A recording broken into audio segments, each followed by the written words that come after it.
नमस्कार, ये आकाशवाणी पटना है। अब आप खालिद रशीद से प्रादेशिक समाचार सुनिए। पहले मुख्य समाचार। प्रदेश में कोविड-19 से अब तक लगभग 2,55,000 लोग स्वस्थ हुए। ठीक होने वालों की दर 98% से अधिक।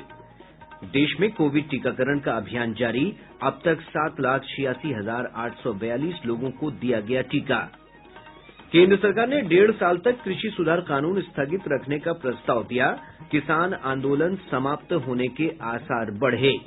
और प्रदेश में अगले 2 दिनों तक भीषण ठंड का प्रकोप जारी रहेगा। रात के तापमान में 3 डिग्री सेल्सियस तक गिरावट की संभावना। बुलेटिन की शुरुआत इस संकल्प के साथ। कोविड-19 महामारी के खिलाफ देश एकजुट होकर लड़ रहा है। आप भी हमारे साथ सुरक्षा और बचाव के 3 आसान एहतियाती उपायों का संकल्प लें।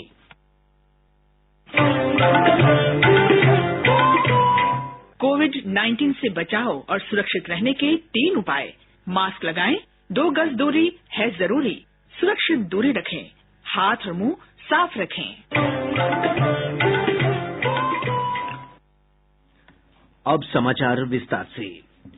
प्रदेश में कोविड-19 से स्वस्थ होने की दर बढ़कर 98.26% हो गई है। पिछले 24 घंटों के दौरान 257 रोगियों को उपचार के बाद छुट्टी दी गई। स्वस्थ होने वालों की संख्या बढ़कर 2,54,765 हो गई है। वहीं इसी अवधि में 209 नए मामलों की पुष्टि के साथ ही संक्रमितों की कुल संख्या बढ़कर 2,59,281 हो गई है। पिछले 24 घंटों में सबसे अधिक 105 मामले पटना जिले में मिले हैं। वैशाली से 16 मामलों की पुष्टि हुई है। इधर 10 जिलों से कल एक भी पॉजिटिव मामला सामने नहीं आया है। एक दिन में 3 व्यक्ति की मौत के साथ ही इस वैश्विक महामारी से मरने वालों का आंकड़ा बढ़कर 1,464 हो गया है। राज्य में फिलहाल सक्रिय मामलों की संख्या 3,102 है। देश में कोविड से अब तक 1,02,45,000 से अधिक लोग स्वस्थ हो चुके हैं। इसके साथ ही स्वस्थ होने की दर 96.7% हो गई है। पिछले 24 घंटों के दौरान 13,283 लोगों के संक्रमित होने की पुष्टि हुई है। इस दौरान लगभग 17,000 लोग स्वस्थ भी हुए हैं। देश में संक्रमित लोगों की संख्या में निरंतर कमी आ रही है और ये संख्या 2 लाख से भी कम रह गई है। इस समय 1,97,000 लोग संक्रमित हैं, जो लगभग 1.86% के आसपास है। इस महामारी से देश में मृत्यु दर में कमी आई है और यह अभी 1.44% है। केंद्रीय स्वास्थ्य मंत्रालय ने बताया है कि देश के 20 राज्यों और केंद्र शासित प्रदेशों में कोविड टीकाकरण के अंतर्गत 14,119 केंद्रों पर टीके लगाए गए। 16 जनवरी को शुरू हुए विश्व के इस सबसे बड़े टीकाकरण अभियान के 5वें दिन 1,12,007 लोगों को टीका लगाया गया।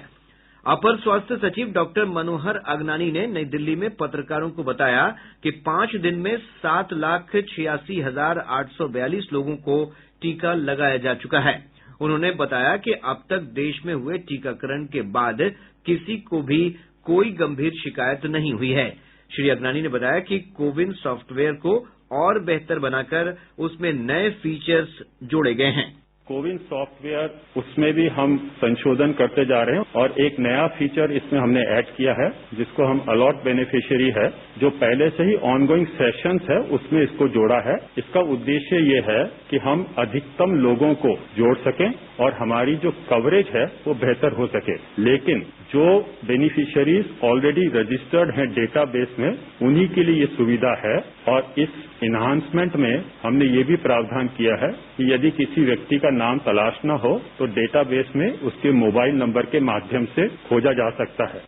श्री अगनानी ने बताया कि मंत्रालय ने जिला अधिकारियों और जिला टीकाकरण प्रभारियों को टीकाकरण स्थलों के प्रभारियों के साथ प्रतिदिन समीक्षा बैठक करने को कहा है। साथ ही कोल्ड चेन के बारे में भी राय लेने को कहा गया है।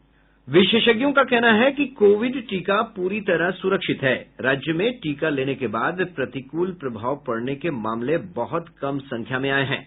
कई जाने माने चिकित्सकों और बड़े अस्पतालों के प्रमुखों ने कोविड का टीका लिया है। पटना मेडिकल कॉलेज अस्पताल के OSD doctor Kumar Arun, AIIMS के चिकित्सक रवि कीर्ति ने कोविड का टीका लगाया है। स्वयं कोविड का टीका लेने वाले पटना मेडिकल कॉलेज अस्पताल के प्राचार्य डॉक्टर विद्यापति चौधरी ने बताया कि उनके यहां 100 चिकित्सक वैक्सीन लगवा चुके हैं। पटना एम्स के निदेशक डॉक्टर प्रभात कुमार सिंह और अधीक्षक डॉक्टर सीएम सिंह ने भी बताया कि उन्होंने टीका लगवाया है और कोई परेशानी नहीं हुई है। एम्स नई दिल्ली के वरिष्ठ चिकित्सक पीयूष रंजन ने कहा कि कोविड-19 का टीका आ जाने के बावजूद लोगों को सावधानी बरतनी चाहिए। एक अतिरिक्त सुरक्षा कवच के रूप में हमारे पास अभी ये वैक्सीन आया है और जैसा कि किसी भी बड़े कदम के साथ होता है कि इसको लेकर के कुछ संशय लोगों के मन में आ गई हैं, तो लेकिन हमें उन संशय से अपने आप को दूर रखना है और जो अतिरिक्त सुरक्षा कवच है कोविड-19 बीमारी के विरुद्ध में, हमें उस सुरक्षा कवच से लैस होकर के इस बीमारी को अपने बीच से बिल्कुल दूर कर देना है। डॉक्टर रंजन ने बताया कि कोविड टीके का दूसरा डोज लेने के बाद ही इस वायरस के खिलाफ शरीर में रोग प्रतिरोधक क्षमता विकसित होती है। तो वैक्सीन के पहले शॉट लेने के बाद, यानी कि पहला टीकाकरण और उसके बाद 1 महीने के बाद दूसरा डोज होगा और दूसरे डोज के 14 दिन के बाद ही आपको इसकी इम्यूनिटी जो है फुल्ली डेवलप होगी। यानी कि पहले दिन जब आप वैक्सीन को लेते हैं उसके लगभग 6 हफ्ते के बाद इस वैक्सीन का पूरा असर आना शुरू होगा। यानी कि पहले इंजेक्शन लेने के 6 हफ्ते तक आपको उतनी ही रिलीजियसली और रिगरसली आपको बाकी प्रोटेक्टिव मेजर्स जो जैसा कि बार बार बताया जाता है, मास्क पहनना, सोशल डिस्टेंसिंग रखना और पर्सनल हाइजीन का ध्यान रखना, इसे आपको नियमित तौर पर उसी तरह से अनुपालन करते रहना है। केंद्र सरकार और 41 किसान संगठनों के बीच बातचीत का 10वां दौर कल नई दिल्ली के विज्ञान भवन में संपन्न हुआ। केंद्र सरकार और किसान संगठनों के बीच अगले दौर की बातचीत कल आयोजित की जाएगी। कृषि मंत्री नरेंद्र सिंह तोमर ने कहा है कि सरकार ने कृषि कानूनों को 1 से 1.5 वर्ष तक स्थगित रखने की पेशकश किसान संगठनों के समक्ष की है। श्री तोमर ने कहा कि बैठक के दौरान किसान संघों के प्रतिनिधियों की ओर से यह आश्वासन दिया गया कि वे सरकार के प्रस्ताव पर विस्तार से विचार करेंगे और कल फिर से वार्ता में शामिल होंगे। प्रादेशिक समाचार आप आकाशवाणी पटना से सुन रहे हैं। प्रदेश में अगले 2 दिनों तक भीषण ठंड का प्रकोप जारी रहेगा।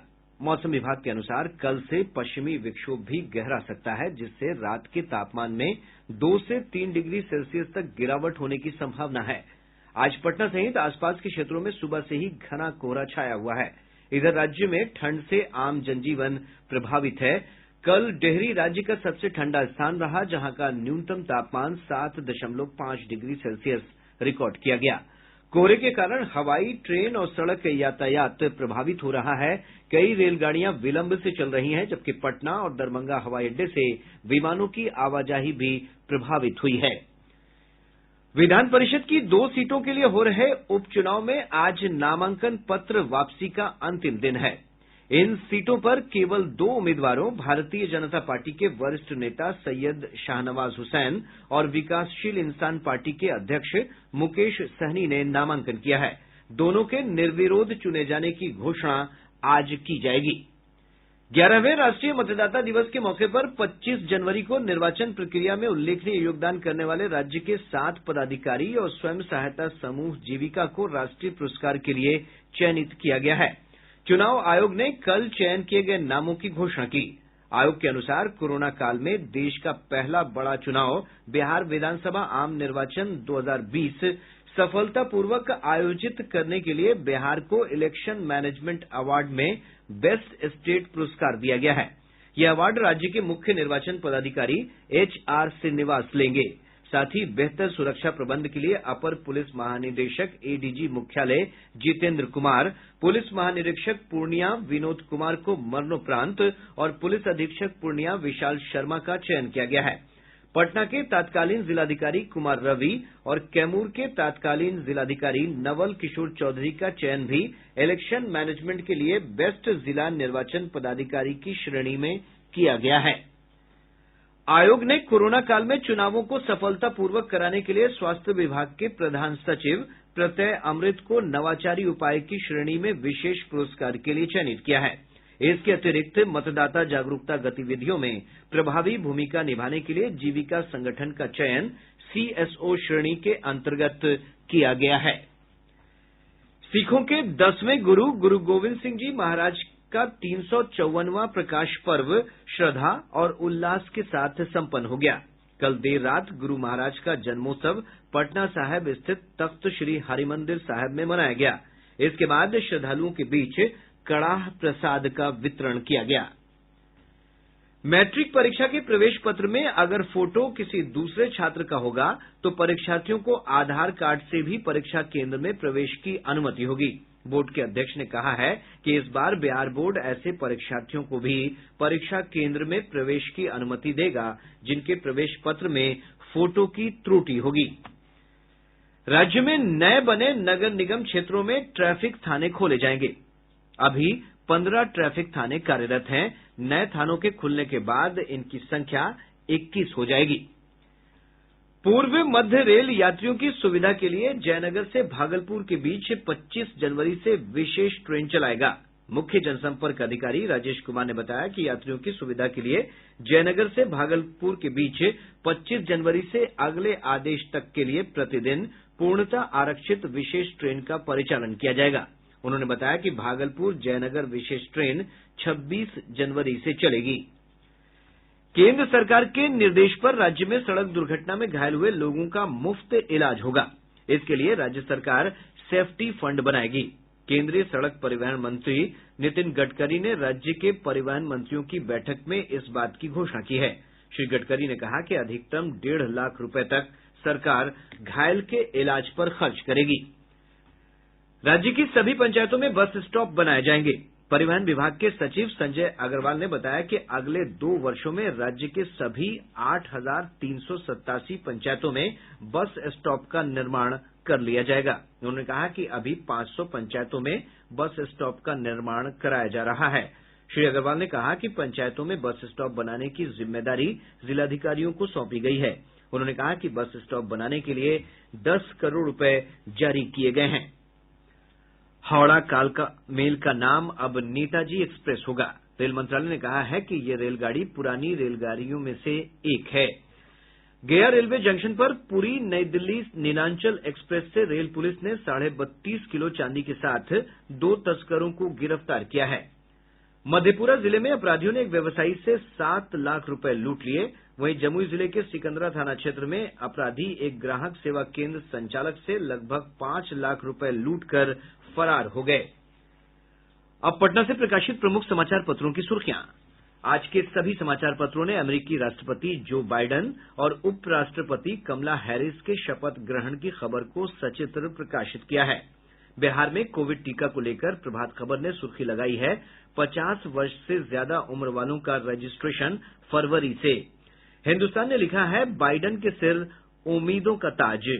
दैनिक जागरण ने दिल्ली में आंदोलन कर रहे किसानों पर लिखा है 1.5 साल तक कृषि कानून रोकने पर तैयार। दैनिक भास्कर ने राजधानी पटना के पीएमसीएच के जीर्णोद्धार की खबर पर सुर्खी दी है पीएमसीएच में एयर एम्बुलेंस के लिए बनेगा हेलीपैड। आज अखबार की सुर्खी है हर यूनिवर्सिटी कैंपस में खुलेंगे अंतर्राष्ट्रीय मामलों के दफ्तर।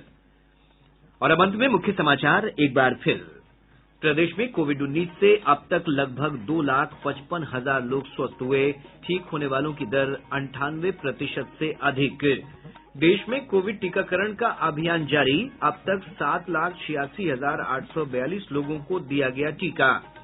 केंद्र सरकार ने 1.5 साल तक कृषि सुधार कानून स्थगित रखने का प्रस्ताव दिया। किसान आंदोलन समाप्त होने के आसार बढ़े। और प्रदेश में अगले 2 दिनों तक भीषण ठंड का प्रकोप जारी रहेगा। रात के तापमान में 3 डिग्री सेल्सियस तक गिरावट की संभावना। इसके साथ ही आकाशवाणी पटना से प्रसारित प्रादेशिक समाचार का ये अंक समाप्त हुआ। कोविड-19 से बचाव और सुरक्षित रहने के 3 उपाय। मास्क लगाएं, 2 गज दूरी है जरूरी, सुरक्षित दूरी रखें, हाथ और मुंह साफ रखें।